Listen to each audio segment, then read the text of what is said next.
Welcome, everyone, to Courageous Creative Conquerors. This is Jean Voice Dart. It's my belief that everyone has a gift of creative expression. We were born to express ourselves to stay healthy and happy.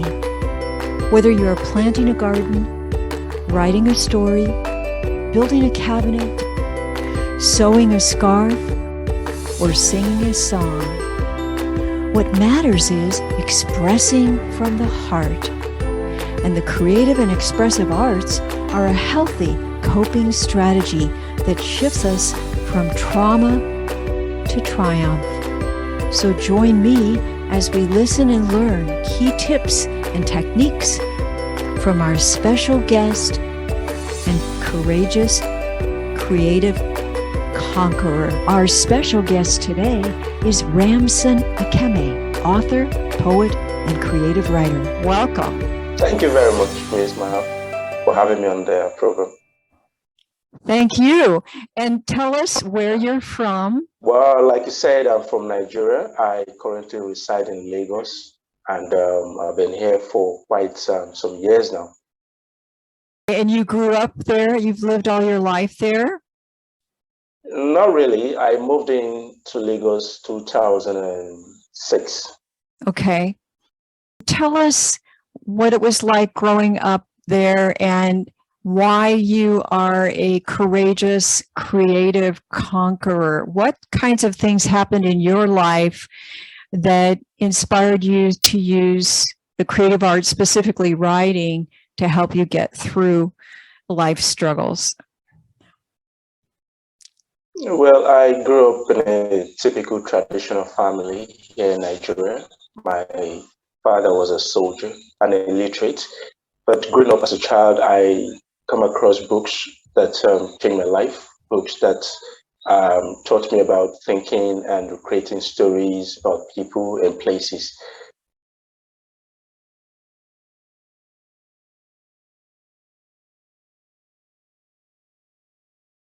So I read about books like Things Fall Apart, The Anthills of the Savannah, The Arrows of God, all written by Chinua Achebe. And sometimes I also read books from foreign authors, American authors like Sidney Sheldon, John Grisham, and a lot of people like that. So I became interested in telling stories, and I write for my friends, just for the fun of writing for my friends in school. And later, I think it's something that I can actually document.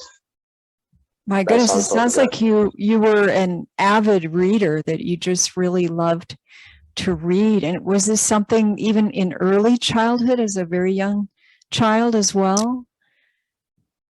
Yes, as a child, here we were not taught to read at early age. And unlike the Western society where children we're taught how to read books before bedtime. We don't read books before bedtime here. The only time we read books are when we're in schools or in a formal setting. So reading was not part of our culture as children here. But I just got fascinated by stories. Which type of stories did you find particularly fascinating to you? Well, the first type of stories I found very fascinating were telling stories about places and people. And again, I also got interesting stories written in forms of poetries. For instance, the Odyssey and a whole lot of other poems like that, Beowulf, and a couple of other, poems that tell stories. Very good. Was there anybody in your life that inspired you, or family member that encouraged you to write? Was there anyone in your life that supported you in your writing? Yes.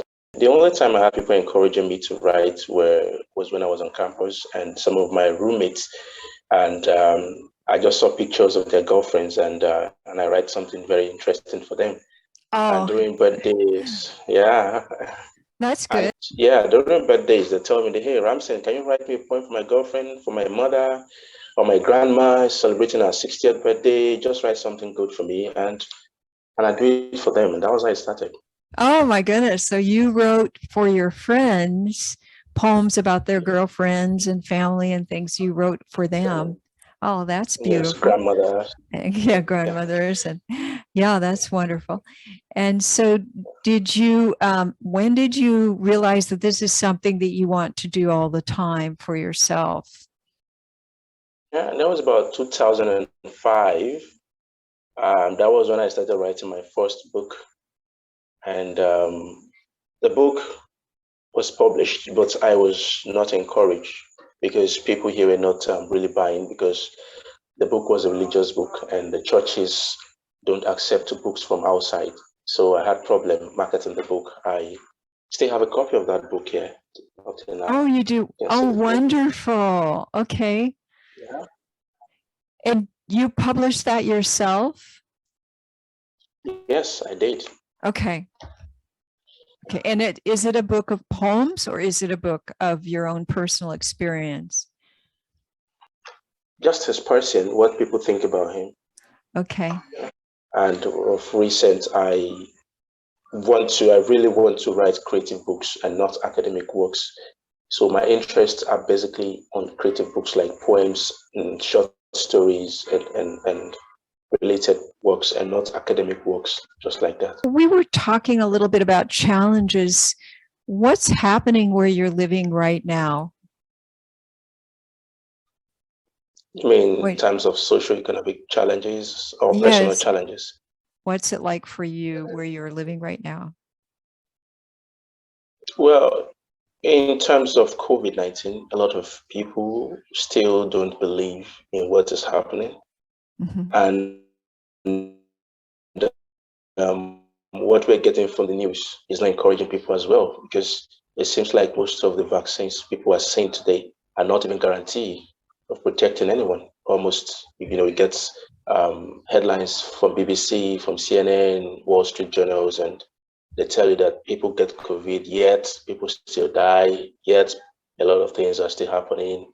It seems like no one is even believing in these things, or majority of people, even from advanced society, are not believing it. So here, basically, people feel like there is really no use for this vaccine, but the government is forcing people to take vaccine. Okay. And what is generally the feeling about that right there? Are people angry, afraid? What's going on there?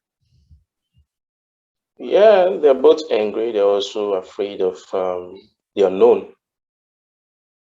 A lot of people are scared that some of these vaccines could have something else, probably such as something that would affect their childbearing system. Okay. Yeah. And so many other kind of things. Yeah. Yeah. Some kind of myths from the streets are just getting people scared about the whole thing. And so, how about you? How are you coping with all of that? And how does the writing help you? I see all these circumstances, the challenges, the problems as a very good opportunity, because as a writer, I'm going to document what I've seen in my immediate environment. And years from now, people are going to read about these things, and they will know the true situation of things. So I see my role as a very important one at this moment. So I have a responsibility to write down everything that is happening around my environment now, so that the future people can read them and get a true picture of what happened today. And so, would you say that you're a nonfiction writer and a nonfiction poet, tuning into the pulse of what's happening and keeping it real through your creative writing? You would categorize yourself as nonfiction? Well, it's something you cannot separate entirely, because both fiction and non-fictions are interwoven. We are telling when telling a true life stories, there are times that you have to change some of the circumstances and names of places and people. However, the fact of the story still remains there. So, and even whenever you're telling a fictitious stories, you still have to, demonstrate something that the people can relate with, people can see from their immediate environment as well. So There is no distinct between fiction and non-fiction stories. I love how you say they're interwoven, and that's so true. As a writer myself, you're taking the truth, but you're adding more color, more information, more description, maybe more characters, but it is the truth. And yeah, that's very good. Okay, thank you for that clarification. Okay. And are you creative in other ways, or is it just writing? Often when I interview creative artists, writers, musicians, actors, they tell me, oh yeah, also I do crafts or woodworking, or I also do this, or I also sing, or just for the fun of it, I do this, or I play the guitar a little bit. You know, they have other ways because it seems creative people need to create, they need to express, and they have multiple ways to do that. What about you? Do you create in other ways? I've never discovered other of my talents, so I'm not much into other forms of art. But I love sports. I love sports. I wish I could play some games. Okay, you love sports. That's interesting. And what type of sports? Yes. I couldn't hear you. What did you say? Strangely enough, I love boxing. I said Boxing? strangely, I love boxing. Okay. Yeah. Okay, great, great. But you don't, do you I have an watch a lot of opportunity boxing. to do that? An opportunity? No. Oh, okay. No, I've never tried that. Never Okay. tried it. Yeah. Never tried it. Well, that's certainly a good way to express oneself, I think, through sports. Sports and arts have that in common. I think it's great. Yeah. Okay. Yes. Yeah. Tell us, can you read a poem for us? I think our listeners would love to hear that. Am I ready to go? Yes, go ahead. All right. One here is titled The Money Philosophy. And it goes like this. Money buys money. Money buys things. Money, it can buy everything, seen and the unseen. Money is a social air, a necessity for man. The destitute, the affluent, all need money. It is everything a man wants. Money can buy life and life in the afterlife. It makes a life meaningful. It changes life and makes everything beautiful. Money can buy love. It buys beauty. It buys happiness. And it buys hope and a place in heaven. A man Wow. without money needs, yeah, a man without money needs money. A man without happiness must have money. A man with a loveless life must strive for money. A man with the big dreams needs money. A sick man needs money to live. The poor evil man is doomed. The rich evil man is safe. The poor good man is cursed. A rich good man is blessed. The man who is not sure of making heaven should have money. So that's the end of that. That's wow. That's pretty powerful because we often see in books and hear people saying money isn't everything, and that, you know, tuning in and encompassing that godliness and divine quality you can do without money. You can find peace and happiness without money, but you're saying the opposite, and it's very controversial, and I love it. It's good. Tell me what your feeling was when you wrote that. Was it one of anger, or one of peace with that, or why did you write that? Well, basically, I felt I was looking at some things I need in this in our contemporary world, and money, just get involved in everything you do. You want to go to school, you need money. You want to get a job, you are doing that because you want money. You are getting into a relationship, romantic one, you also need money.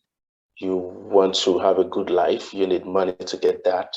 And even when you go to the churches, you also need money to be are seen as a member of the church, because you need to pay tithes, you need to give offerings, you need to give money to the poor so that you can also be good and all that. So everything you do, basically you need money in everything in life. So I feel like there is no point pretending about money and saying, oh, money is evil, money is this, money is that.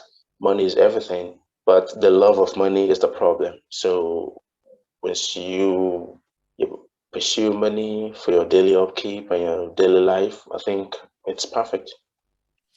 Yes, and I'm sensing us in your voice, in the tone in your voice, and in the way that you wrote it, kind of an acceptance of it. An acceptance. This is the way it is.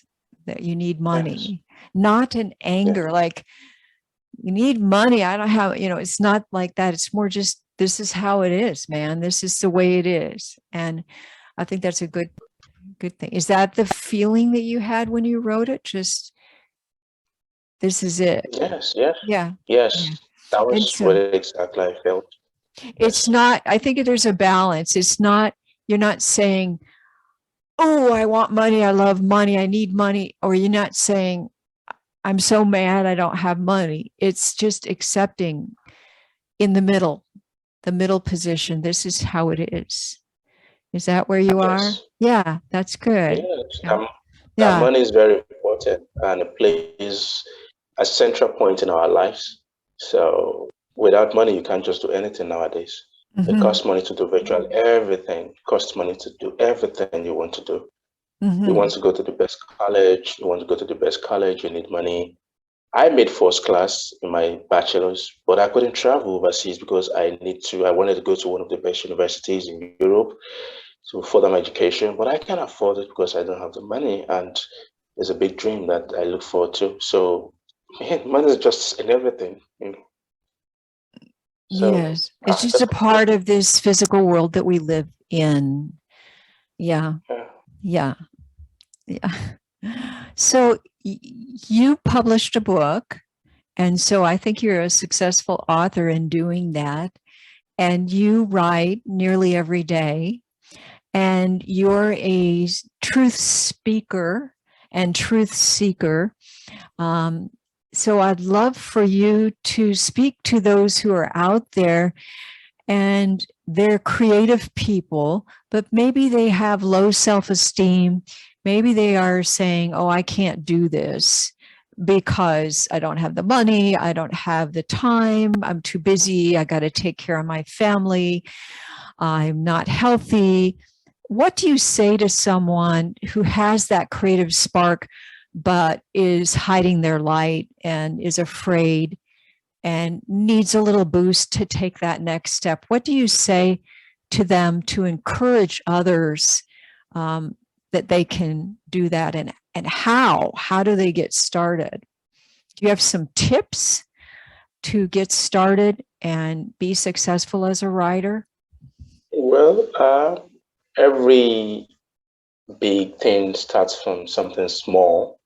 So if you have a gift or you perceive that there's something inside of you that you want to do, probably you want to write or you want to be an athlete, just start from somewhere. But first of all, you start as a hobby. You don't just start because you want to make money out of it. First of all, you start because it gives you pleasure, and you should do it as something that you do at your spare time, and the passion will grow over time. Then you keep doing it over and over and over until someone will notice what you're doing and say, "Hey, I think I like this. Why not do this for me? Or why not come do this? People would like to see it." So with time, your dreams and everything will become noticed by people who will be interested in what you're doing. But start from somewhere first. Do it for pleasure. Do it at your spare time. Do it for fun, and it's eventually becomes something good, and people will like it. That's all I Oh, think. that's so well said. Thank you so much for saying that. And you have such a lovely tone in your voice of compassion and wisdom, I think, coming from you. And I want to ask you, you shared your book about Jesus. Who is Jesus? Yes, that's correct. Okay. And so obviously that's one of your passions is your faith. And I'd like to ask you also, what else are you passionate about? Well, I really wish people seek the truth, and I'm more concerned about learning truths in life because from what I've seen so far, it seems human generally are not interested when you tell them the truth. They are more attracted to, I don't want to use the word lies, they're attracted to fanciful things, to things that lack depth. So when you tell them something, you mention love, and everybody just jump, hey, love is good, love is in the air. But they really don't care about understanding what love is or what it means or where love is taking us to. So I'm really passionate about people trying to understand truth about everything around us. I am Black, and I was born here in African continent, and I believe that that was for a reason. But I really want to know why I'm born here, why I'm born Black, and why I found myself in this continent and in the family I was born into. There are so many spiritual books that tells us about the cycle of human life, that we could have been reborn into certain families or places because of our past life. So I'm really interested. What was my past life?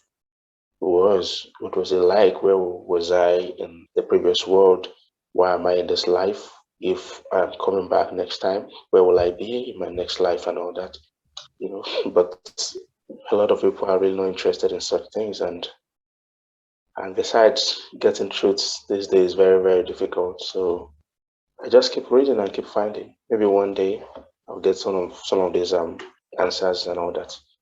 I think it's so true what you said, that often people don't really want to hear the truth. They just want to feel good and have it kind of sugar coated, and they want that. And I think it's beautiful that you are so reflective and so much a truth seeker and a truth teller. I think that's wonderful. Thank you so much for sharing that. And I think that your words inspire other people to do the same. And you give people freedom by saying that. Yes, thank you very much. Thank you. So do you have any other tips in terms of, you said just take a small step, get started. What else do you have? A discipline that you practice to help you with writing when you get blocked? Let's say you wake up in the morning, you're trying to write, you get blocked. How do you work through that? Is there anything that you do? What I do when I lost my creative flow is I take a long walk by the roadside. And when I go to school and on my way back, I decide to take a walk instead of boarding a vehicle. I just walk, and before I walk down to my house, a lot of things would have been going on my mind, and I would have been thinking and thinking and thinking. And when I get home, I'll have something to write down and start from there. That's a great tip. Going for a walk, getting away from the writing room where you're writing, getting out, enjoying nature. I do that too. That helps a lot. Yeah, thank you. Any other tips that you have that help you be inspired and be more creative? Not a much. I'm just curious and interested in everything I see around me. And I like asking questions within myself, not just questions I ask aloud. I just ask myself, hey, what's this thing all about? Why are people doing this? Just little questions like that. They get me going on and get me thinking. That's a good tip, asking questions. One thing that I do is I keep a notepad or just really tune in and be attentive to what's happening, and trying to write things down as they pop in my head, because sometimes I'm out and about or I'm driving the car and I can't really write it down. I need to pull over. I need to keep that pad handy and write down any kind of inspirational thoughts that might pop in, and because later that could become a short story, something like that. And that's very true. I always have a jotter by my side every time. Even when I sleep, I always have a jotter and a pen by my side.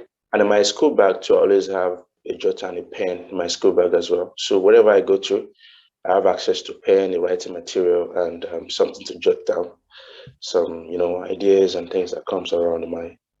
Do you get together as a group, or you just kind of bounce things off of each other, or how does that work? Because you had mentioned that before. And I think that is a great tip, to have a community or group of like-minded friends, writers, and to write together. Whenever we have a conversation, they are always interested in what I say, and they will, always want to ask to explain further. And, I just, have this pleasure in telling them more, whatever they want to hear. But as soon as I discover they're not interested anymore, I just shut up and I just sit there. Yeah. That's true. Yeah, it's good to have at least a couple of people that that will listen, and you can bounce things off of. That's great. Yeah. There's nothing more important to me than reading and writing. I just love to read good books, good stories, and listen to good poems. And those are just my passions, nothing much. Is there anything, before we stop talking with one another, that you want to share with people that are listening? Anything that you care about right now that you've been writing about? Is there anything that you'd like to share?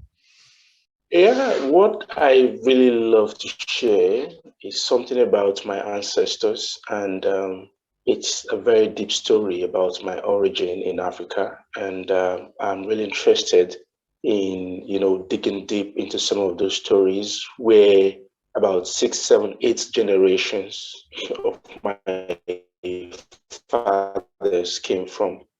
Because recently I discovered that where we currently live in Nigeria was not the original place my ancestors live. They migrated from different other locations. So I'm really interested in knowing that. And the best way I want to tell that story to the world is through poem. So I'm writing a poem titled The Journey. So really, that's exciting. Yeah, so I'm passionate about writing the journeys of my ancestors from the ancient kingdom to where we are today. And I've started, but it's a bit slow because I need more information, detailed information, different versions of oral historians, and because we don't have much of our stories written down in the past. So it's kind of a bit difficult trying to gather, facts from the past. So that's just my greatest passion for now. And I really, really pray for inspiration and the knowledge and the materials so that I can get deep into more facts and complete the poem very soon. Now that's exciting. That's what I was trying to pull out from you. I was trying to find out, what are you excited about? What are you writing about? So I'm really happy for you. That sounds like a great book. And I would love to find out more about that when you get that published. Yeah, that's good. Yes, Okay. Well, thank you so much for letting me chat with you. And it's just been a real pleasure getting to know you. And thank you for your tips for those who are listening.